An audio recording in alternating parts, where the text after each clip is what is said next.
देख रहे हैं न्यूज 7 हिंदी, राष्ट्र प्रथम। नमस्कार, मैं हूं प्रशस्ति तिवारी। आप देख रहे हैं न्यूज 7 हिंदी। 250 एकड़ में फैला, करोड़ों की लागत से बना, कभी पश्चिमी उत्तर प्रदेश की शान कहलाने वाला मोहम्मद अली जौहर विश्वविद्यालय आज बुलडोजर की दहलीज पर खड़ा है। रामपुर विकास प्राधिकरण ने यूनिवर्सिटी की 40 में से 38 इमारतों को अवैध बताते हुए ध्वस्तीकरण का आदेश दे दिया है। 15 दिन का अल्टीमेटम दिया गया है। सवाल सिर्फ इमारतों का नहीं, हजारों छात्रों के भविष्य, कानून और राजनीति तीनों का है। फिलहाल इसी बड़े मुद्दे पर बात करने के लिए हमारे साथ लाइन पर जुड़ चुके हैं हमारे editor in chief Anoop Dubey ji. Anoop ji, आवाज आ रही है आपको? जी, आवाज मिल रही है। अनूप जी, सबसे पहले ये जानना चाहेंगे कि अभी की सबसे बड़ी अपडेट क्या है जौहर यूनिवर्सिटी को लेकर? क्या वास्तव में 38 इमारतों को गिराने का जो अंतिम आदेश जारी हो चुका है और प्रशासन ने आगे की क्या कुछ समय सीमा तय की है? 15 दिन का प्रशिष्टि अल्टीमेटम दिया गया है जौहर विश्वविद्यालय को लेकर कि 15 दिन के अंदर उन बच्चों का, जो बच्चे वहां पढ़ रहे हैं, हालांकि वहां एक इंटर कॉलेज के प्रवक्ता ने कहा, इंटर कॉलेज के प्रधानाचार्य ने कहा है कि हम यहाँ कैंप लगाएंगे और प्रशासन के साथ मिलकर बच्चों के भविष्य को हम अधर में नहीं डालेंगे। अगर हुआ तो कहीं ना कहीं किसी विश्वविद्यालय में, किसी विद्यालय में उसका स्थानांतरण कर देंगे। समझने वाली बात प्रशिष्टि ये है कि ठीक है, हमारी राजनीतिक भावना, राजनीतिक द्वेष किसी से हो सकता है जी, पर जब ये 40 कमरे यानी 40, जैसा कि आपने बताया कि 40 भवन का निर्माण हो चुका है, उसमें से 38 टूटना है, 40 कमरे में से 38 को टूटना, और जौहर विश्वविद्यालय, पैसा किसका लगा होगा? आजम खां का पैसा लगा था क्या, या भारतीय जनता पार्टी का पैसा लगा था, या कांग्रेस का लगा था? यह पैसा आम नागरिक के टैक्स से, आम नागरिक के खून पसीने से बनी हुए एक एक ईंट वहां निर्माण हुआ था। अगर वो अवैध है, अगर वो अवैध है तो क्या आंख मूंद के सरकारी तंत्र के जो लोग, जो अधिकारी वहां बैठे हुए थे, वो क्या आजम खां के रिश्तेदार थे क्या कि उन्होंने नक्शा पास कर दिया, उन्होंने बजट पास कर दिया? मेरा सिर्फ सवाल एक है, चाहे वो सरकार हो या विपक्ष हो, कि आप पार्क बना देते हो और पार्क बनाने के बाद फिर कोई दूसरी सरकार आती है, कहती है कि अवैध है।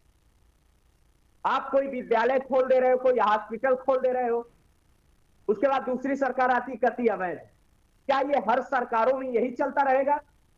भाजपा जो बना के जाएगी उसको सपा तोड़ेगी, सपा जो बना के गई है उसको भाजपा तोड़ेगी। ये आज क्यों याद आया है कि वो अवैध है? बिल्कुल। जब बन रहा था, मेरा मानना यह है कि इसमें सरकारी विभाग के जितने भी अधिकारी जो संलिप्त हैं, सबसे पहले उनको जेल भेज दिए।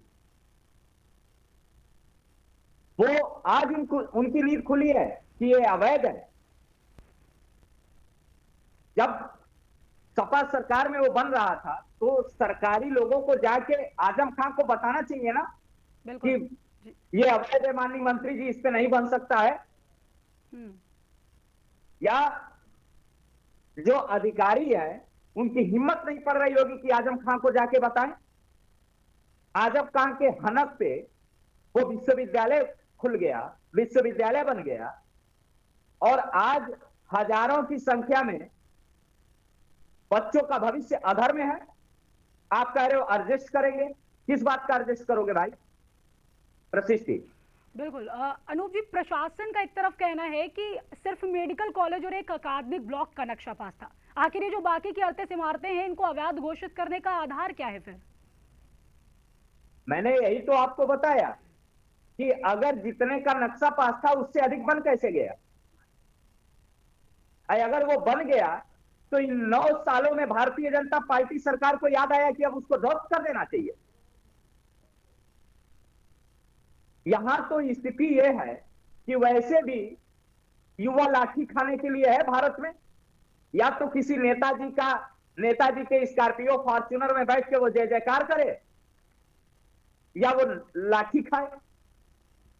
ना एग्जाम सही हो सकता है, ना रोजगार मिल सकता है, ना रोजगार की युवा बात कर सकता है। बस नेताजी के पीछे जय जयकार लगाता रहे। उसके बाद युवाओं को भविष्य को लेकर पड़ी किसकी है? अगर युवा स्वरोजगार की बात करेगा, अपने से कुछ करेगा, तो चाहे वो सपा हो, बसपा हो, भाजपा हो, कांग्रेस हो, लो भैया इसकी जांच कराओ। कहीं से कनेक्शन निकल गया भाजपा ही है तो सपा जांच कराने लगेगी, सपा कनेक्शन निकल गया तो भाजपा जांच कराने लगेगी। ये चल रहा है, ये देश चल रहा है, बिल्कुल और सही इसी कहा। देश में हम पल बढ़ रहे हैं और हम कहते हैं भारत महान है। एक मैं चीज तो जानना यहाँ चाहेंगे चाहता अनूप हूँ जी, कि अगर 15 दिन के भीतर यूनिवर्सिटी प्रबंधन कोई राहत नहीं ले पाता है तो क्या ये जो बुलडोजर चलवाया जा रहा है ये तय माना जाए या अभी कोई कानूनी विकल्प भी बाकी है? बिल्कुल तय है, बिल्कुल तय है। सरकार इस मामले में कोर्ट गई थी और वो बुलडोजर का आदेश लेके आई है, बुलडोजर चलना है। मेरी नाराजगी सिर्फ प्रशिष्टि ये है कि उन बच्चों का क्या होगा। बिल्कुल। एक इंटर कॉलेज का प्रधानाचार्य आके कैंप लगा के कहता है कि हम ये जो बच्चों के भविष्य को अधर में नहीं डालेंगे, कहीं एडजस्ट कर देंगे। कमरा खाली करा रहे हो क्या? हॉस्टल खाली करा रहे हो कि इस हॉस्टल से ले जाकर उस हॉस्टल में कर देंगे? अनूप जी, आपने एक जैसे अभी कहा विश्वविद्यालय को कि तोड़ा जा रहा है। आपकी सबसे ज्यादा नाराजगी है कि उन बच्चों को लेकर, तो इसी से जुड़ा आपसे सवाल पूछना चाहेंगे कि ये जो मेरी पूरा नाराजगी विवाद नहीं है। एक एक एक पत्रकार होने के नाते, भारत का नागरिक होने के नाते, एक युवा होने के नाते युवाओं की पीड़ा को मैं बता रहा हूं कि युवा अगर नीट एग्जाम की एग्जाम लीक हो जाएगा, वो सड़क पे उतरेगा तो लाठी खाएगा। बिल्कुल। वो सिर्फ इसलिए है नेताजी का जय जयकार करे, कहीं वो किसी का शिकायत ना करे। अगर करेगा तो उस पर मुकदमा हो जाएगा, वो अपराधी हो जाएगा, उसको जेल में डाल दिया जाएगा। मैं सबसे पहले सवाल ये करना चाहता हूं कि अगर वो जौहर विश्वविद्यालय बन के तैयार हुआ तो आंख पे काली पट्टी बांधे हुए सरकारी तंत्र और सरकारी अधिकारी कहां सोए हुए? बिल्कुल। क्यों जाके घुटनों के बल टेके रहते थे आजम खां के पास? उनको नहीं पता था कि दूसरी सरकार आएगी और इस अवैध निर्माण का जांच होगा और पता चलेगा कि बच्चों का भविष्य अधर में लटक जाएगा? समाजवादी पार्टी का और व्यक्तिगत आजम खां का वो बहुत बड़ा प्रोजेक्ट था और आजम खां ने उस प्रोजेक्ट को व्यक्तिगत अपने मंत्री रहते हुए उसका निर्माण कराया। ये नेता जो हैं मलाई खाने के बाद चले जाएंगे, दूसरी सरकार आए तोड़ के जाए। कहना गलत नहीं है। अभी इस नाराजगी पे मैं बोल दूं तो अभी बहुत सारे लोग हो जाएंगे कि अनूप दुबे ऐसे बोलते हैं, एक पत्रकार होने कैसे बोले भाई? सफेद पोस्ट के बाप का पैसा लगा है क्या? आम किसान का पैसा है, आम नागरिक का पैसा है जो विश्वविद्यालय टूट रहा है। अनूप जी, खुल के बोलेंगे वहां आप तो बुलडोजर आवाज पे चलवा दिया दबाने जा की रहा ही है, मतलब कोशिश पैसा की किसका लगा जाएगी। जी। प्रशिष्टि, इन्हीं छात्राओं से जुड़ा एक सवाल आपसे जानना चाहेंगे अनूप जी। ध्वस्तीकरण के आदेश के बीच में यही सबसे बड़ा सवाल उठता है कि ये जो हजारों छात्रों का भविष्य है, वहां पर हजारों छात्र पढ़ रहे हैं, अगर ये 38 इमारतों पर कार्रवाई होती है तो उन छात्राओं की पढ़ाई, डिग्री, एडमिशन, भविष्य सुरक्षित रहेगा? प्रशासन ने क्या छात्रों के हितों को लेकर कोई वैकल्पिक व्यवस्था या आश्वासन दिया है अभी तक? वहां के प्रशासन ने एक इंटर कॉलेज के प्रधानाचार्य को बैठा दिया है। उन्होंने कहा कैंप लगाया जाएगा, कैंप लगा के वहां के बच्चों को समझाया जाएगा कि अगर लगता है कि कुछ व्यवस्था नहीं बन पा रही है तो दूसरे विश्वविद्यालय में उनको अटैच कर दिया जाएगा जो वो पढ़ाई कर रहे हैं। पहली बात। दूसरी बात ये कि अभी 15 आजम खां की पत्नी ने कहा कि 15 दिन का टाइम है, यानी कि समाजवादी पार्टी की एक जो कोर टीम है, लीगल टीम है, वो आजम खां की पत्नी के साथ हाई कोर्ट जा सकता है। अगर हाई कोर्ट ने कुछ विचार कर लिया बच्चों के भविष्य को देखते हुए तो मानिए रुक सकता है, हो सकता है बुलडोजर न चले। अगर नहीं कुछ हुआ जी, तो मान के चलिए बुलडोजर चलना 15 दिन यानी 16वें दिन तय है और वो बुलडोजर चलेगा, बच्चों का भविष्य फाड़ में जाए। ठीक है, समझ गए। प्रसिद्धि। अनूप जी, राजनीतिक प्रतिक्रियाएं भी एक तरफ तेज हो रही हैं, विपक्ष इसे राजनीतिक कार्रवाई बता रहा है, लेकिन दूसरी ओर की अगर बात करी जाए तो प्रशासन जो है इसे पूरी तरह कानूनी प्रक्रिया कह रहा है। अब इस पर किस तक, मतलब किस तरह की प्रतिक्रियाएं जो हैं विपक्ष की तरफ से वो सामने आई? देखिए प्रशिष्टि हो, चाहे समाजवादी की सरकार हो, भाजपा बसपा किसी की भी सरकार हो, सरकारी तंत्र भी उसी के होते हैं। जो राजा बोलेंगे वही सरकारी तंत्र भी बोलेगा। ठीक। देखिए निश्चित रूप में मैं कह रहा हूं, पहले से ही शुरुआत मैंने इसकी शुरुआत यही की कि निश्चित रूप में वो अवैध बना हुआ है। पर अवैध बन कैसे गया? कोई भी निर्माण, कोई भी भवन बिना सरकारी तंत्र के मिले जुले बन जाता है क्या? वो बन क्यों गया? और 9 साल की सरकार बनते हुए हो गई, 9 साल पूरा हो गया भारतीय जनता पार्टी का, और चुनाव 6 महीना नजदीक है, तो याद क्यों आया जौहर विश्वविद्यालय कि अब तोड़ना चाहिए? जो कानूनी प्रक्रिया अब पूरा हुआ है वो आज के 9 साल पहले पूरा हो जाना चाहिए। उसको पहले ही तोड़ दिए होते, ताकि वो 9 सालों में जो बच्चों का भविष्य था या बच्चों के जो अभिभावक थे कहीं और विचार कर लिए होते। अभी तो स्थिति ये है ना कि अब वो जाएंगे कहाँ? आप का जो इस समय जुलाई खत्म होने को है, नया सेशन शुरुआत हो गया होगा, नए सेमेस्टर की शुरुआत हो गई होगी, नए एडमिशन हो गए होंगे, और उसके बाद अब ये हो रहा है कि वो विश्वविद्यालय तोड़ दिया जाएगा। इसमें ना आजम खां का नुकसान है, ना आजम खां के परिवार का नुकसान है, मिलाकर अनूप जी कुछ भी हो और ना भुगतना भारतीय जनता छात्राओं को पार्टी ही सरकार का पड़ेगा। नुकसान है। नुकसान तो उनका है ना जो वहां पढ़ रहे हैं। बिल्कुल, वही मैं कह रही हूँ कि कुल मिलाकर अनूप जी ये है कि भुगतना छात्राओं को ही पड़ेगा। बिल्कुल उन्हीं को भुगतना पड़ेगा। इस देश में किसान जवान और जो बॉर्डर पे रखवाले, उनको कोई पूछने वाला नहीं है। मारे जाए कोई दिक्कत नहीं है, उनके मरने पे बस हम शोक संवेदना व्यक्त कर देंगे, ट्वीट कर देंगे, जाके घड़ियाली आंसू बहा देंगे, बाकी कोई लेना देना नहीं है। ना कोई युवाओं को पूछने वाला है, ना किसानों को पूछने वाला है, ना जवानों को पूछने वाला है। प्रशिक्षित ठीक है, एक बेहद अहम सवाल और पूछना चाहेंगे अनूप जी आपसे, ये क्या जौहर यूनिवर्सिटी पर ये जो कार्रवाई हो रही है सिर्फ अवैध निर्माण के खिलाफ ये प्रशासनिक एक्शन है, या फिर विपक्ष के आरोपों के मुताबिक ये आजम खान और समाजवादी पार्टी के खिलाफ राजनीतिक संदेश देने की कोशिश मानी जा रही है?